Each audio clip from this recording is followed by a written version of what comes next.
حضور صلی اللہ علیہ وسلم جب مکہ سے مدینہ تشریف لائے تو اس وقت یہود وہاں پہ موجود تھے، اور آپ صلی اللہ علیہ وسلم نے فوری طور پر یہودیوں کو مدینہ سے نکالا بھی نہیں تھا۔ اور آپ صلی اللہ علیہ وسلم نے دیکھا کہ یہود جو ہیں وہ 10 محرم حرام یعنی عاشورہ کا روزہ رکھتے ہیں۔ آپ صلی اللہ علیہ وسلم نے ان سے دریافت کیا کہ کیا تم اتنے اہتمام کے ساتھ یہ روزہ کیوں رکھتے ہو؟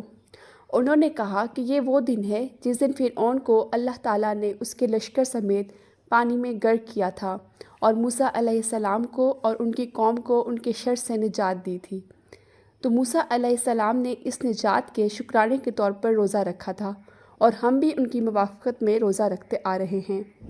آپ صلی اللہ علیہ وسلم نے یہ بات سماعت فرمائی تو آپ صلی اللہ علیہ وسلم نے صحابہ کرام سے عرض کیا کہ موسیٰ علیہ السلام کی موافقت اختیار کرنے میں ہم یہود سے زیادہ ان کے قریب ہیں، ہمیں چاہیے کہ ہم ان کی موافقت کریں۔ لہٰذا آپ صلی اللہ علیہ وسلم نے صحابہ کرام رضی اللہ تعالیٰ عنہ کو روزہ رکھنے کا حکم ارشاد فرمایا۔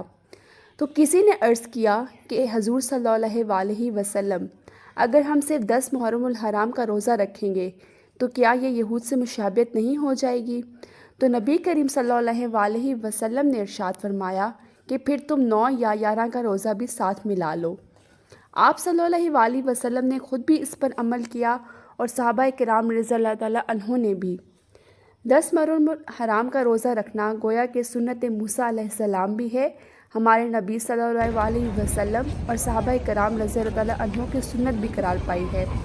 اس کے ساتھ ساتھ 9 یا 11 کا روزہ بھی ملا لیں تاکہ کسی غیر قوم سے مشابہت بھی نہ ہو۔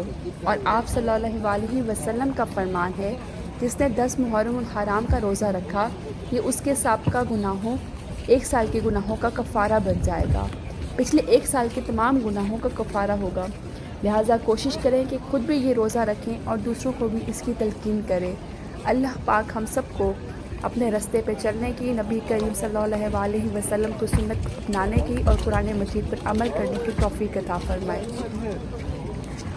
اگر آپ کو یہ ویڈیو اچھی لگی ہے تو میرے چینل کو سبسکرائب کریں، لائک کریں اور شیئر کریں۔